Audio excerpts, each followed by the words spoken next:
Today's discussion topic is fixed and fluctuating capital method. Good morning everyone. This is Vibhuti Khanna from Institute of Commerce, Gurgaon, and today I am going to explain you the capital account. And in case of fixed capital account, which kind of account to be maintained, and in case of fluctuating capital account, what kind of account to be maintained. Your first case which I am going to discuss is when fixed capital method is followed. जब भी कभी fix capital method follow होता है तो ये चीज आपके दिमाग में रहनी चाहिए, कैपिटल रिमेन अनऑल्टर्ड, कैपिटल में कुछ भी चेंजेस नहीं होंगे। जब हमने बिजनेस स्टार्ट किया till the life of the business the amount of capital will remain fixed. हाँ, ऐसा हो सकता है in between you will introduce some amount of capital in the business और you can withdraw some amount of capital from the business. That transaction will be shown in the capital account. Rest of the transactions will be shown in a separate account that is termed as current account. See, I have made a format of capital account and current account. तो देखिए, आपको ध्यान से देखने चीजों को समझने की जरूरत है। आपका जो कैपिटल अकाउंट बना रहे हैं पार्टनरशिप के केस में by balance BD, this is the opening balance जो आपने पुट किया, जो आपको न्यूमेरिकल में गिवन होगा। इसके अलावा अगर आपका डेबिट बैलेंस है तो डेबिट बैलेंस आपको डेबिट साइड पे दिखाना है। वो क्रेडिट बैलेंस भी हो सकता है, वो डेबिट बैलेंस भी हो सकता है। It depends on the numerical whichever has been given in your exam और in your test series. So the next thing which we have to consider in case of fixed capital method, अगर आप business में in between कोई capital लेके आ रहे हैं तो bank account debit to capital account डेट entry you have to pass. तो अगर कुछ कैपिटल इंट्रोड्यूस कर रहे हैं तो आप यहाँ पर शो करेंगे क्रेडिट साइड पे। हाँ, इसी तरीके से ऐसा भी हो सकता है कि आप अपनी कैपिटल विड्रॉ कर लें। तो अगर आप कैपिटल इसे हम ये भी कहते हैं ड्रॉइंग्स आउट ऑफ कैपिटल। तो अगर आप अपनी कैपिटल विड्रॉ कर रहे हो, this is termed as drawings out of capital, तो that withdrawn should be shown in the debit side. और इसी तरीके से no other transaction will be shown in the capital account. आप कैपिटल अकाउंट का क्रेडिट साइड का total करेंगे। Total करने के बाद जो आपका बैलेंस क्लोजिंग वैल्यू आएगी जिसे आप पुट करेंगे और ये वैल्यू आपको बैलेंस शीट में रिफ्लेक्ट करनी होती है जो आपका क्लोजिंग बैलेंस निकल के आता है, वो डेबिट बैलेंस में निकल के आ सकता है। तो this is the way to prepare capital account. अब हमें जो ट्रांजैक्शंस करंट अकाउंट में दिखानी है, सेपरेट करंट अकाउंट बनेगा। करंट अकाउंट में इसी तरीके से सबसे पहले आपका बैलेंस आएगा, बैलेंस डेबिट बैलेंस है या क्रेडिट बैलेंस है, आपको बैलेंस शीट में डेटा गिवन होगा, उस हिसाब से आप पुट करेंगे। अब हमारी इसमें ट्रांजैक्शंस करंट में आएंगी क्या क्या?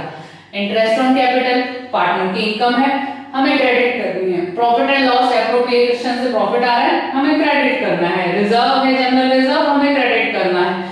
वर्कमैन कंपनसेशन रिजर्व है या इन्वेस्टमेंट फ्लक्चुएशन रिजर्व, हमें क्रेडिट करना है। सैलरी, बोनस, कमीशन, कुछ भी अगर पार्टनर को मिलना है तो सब कुछ हमें क्रेडिट करना है। और कौन से अकाउंट में क्रेडिट करना है? करंट अकाउंट में क्रेडिट करना है। क्यों करंट में करना है?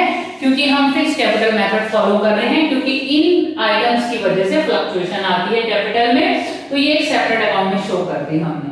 तो ये सारे ट्रांजैक्शन आपकी क्रेडिट में आएंगे। अगर आप एडमिशन में फॉलो कर रहे हैं तो एडमिशन, रिटायरमेंट, डेथ के केस में आपका रीवैल्यूएशन प्रॉफिट भी आएगा, वो भी आपको क्रेडिट करना है।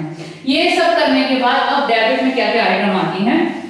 To drawings. ड्रॉइंग्स क्या है? आपने क्या किया, out of your profit you have withdrawn some amount, that is drawing, यानी विथड्रॉल आउट ऑफ प्रॉफिट, तो आपने डेबिट में दिखाया। इसी तरीके से आपका इंटरेस्ट ऑन ड्रॉइंग है, दैट इज डेबिट वैल्यू की, that is a charge, that is a charge amount, this should be charge from the partners, तो हमारा हुआ डेबिट। तो इस तरीके से आप करंट अकाउंट का बैलेंस निकालेंगे, आप इसका टोटल करेंगे क्रेडिट साइड का। टोटल करने के बाद आपको क्या करना है, डेबिट में आपका जो बैलेंस आएगा टू बैलेंस बीडी आपने यहाँ दिखाया और ये बैलेंस आप बैलेंस शीट में दिखाएंगे।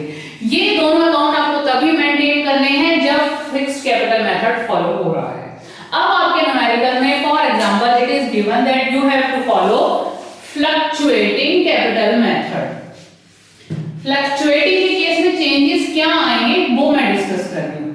फ्लक्चुएटिंग कैपिटल मेथड, अब फ्लक्चुएटिंग कैपिटल मेथड में आपको करंट अकाउंट मेंटेन नहीं करना है, आपको सिर्फ एक ही अकाउंट मेंटेन करना होता है, that is the capital account. यानी इसके अलावा आपको करंट की मेंटेनेंस की रिक्वायरमेंट नहीं है। जो भी फ्लक्चुएशन सारे वो सारे हम अपने कैपिटल अकाउंट में दिखाएंगे। तो ये थोड़ा सा हमारा बड़ा बनेगा। अब इसी में मैं चेंजेस करके दिखा रही हूँ। अब आप ये देखिए कि ये सारे की सारी आइटम्स जो मैंने यहाँ डाली, इंटरेस्ट ऑन कैपिटल मैंने डाला, P&L एप्रोप्रिएशन प्रॉफिट मैंने डाला, इसके अलावा मैंने रिजर्व्स डाले, रिजर्व हो गया, इन्वेस्टमेंट फ्लक्चुएशन रिजर्व हो गया, वर्कमैन कंपनसेशन रिजर्व हो गया, सैलरी, बोनस, कमीशन, यानी जिस जिस चीज से हमारी कैपिटल एप्रिशिएट हो रही है वो सारी आइटम्स हमें क्रेडिट में कैपिटल अकाउंट पे ही शो करनी है। और इसी तरीके से जिस जिस चीज से हमारी कैपिटल अकाउंट डेबिट हो रहा है, हमारा डेबिट हो रहा है ड्राइंग्स की वजह से, इंटरेस्ट ऑन ड्राइंग की वजह से, तो ड्राइंग्स यहां पर आएंगी। आप ड्राइंग्स आपकी यहां दिखा दी आपने, इसके अलावा इंटरेस्ट ऑन ड्राइंग्स दिखाया।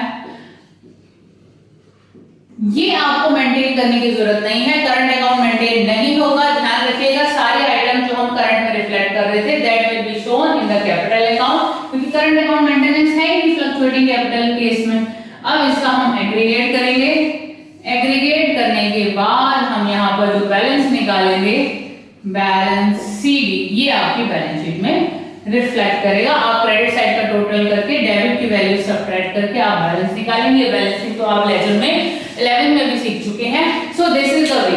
ध्यान रखिएगा जब फ्लक्चुएटिंग कैपिटल मेथड फॉलो कर रहे हैं तो आपको सिर्फ कैपिटल अकाउंट बनाना है और जितने भी इंक्लूजन या एक्सक्लूजन है वो कैपिटल अकाउंट में रिफ्लेक्ट करेंगे। लेकिन अगर आप फिक्स कैपिटल मेथड अप्लाई कर रहे हैं तो कैपिटल में अनचेंज और जो फ्लक्चुएशन के रीजंस हैं वो एक सेपरेट अकाउंट में रिफ्लेक्ट करेंगे, that is the current account. This is the way to make. मैंने एक छोटी सी वीडियो सिर्फ इसीलिए बनाई कि आपको कैपिटल और करंट का डिफरेंस क्लियर हो जाए, क्योंकि और हाँ काफी लॉन्ग क्वेश्चंस आते हैं जिसमें बहुत दूर कहीं हम कह सकते हैं कहीं में लिखा होता है फिक्स कैपिटल मेथड, और ये कभी कभी हमें आंखों से दिखता नहीं है और हम कैपिटल अकाउंट बना देते हैं as per fluctuating capital method, और हमारा एग्जाम में वो टीचर पूरा क्वेश्चन कट कर देती है। तो आपको हमेशा क्वेश्चन को ध्यान से रीड करना है और आइडेंटिफाई करना है कि कौन से अकाउंट मेंटेन हो रहे हैं और उसी के हिसाब से ट्रीटमेंट देना है।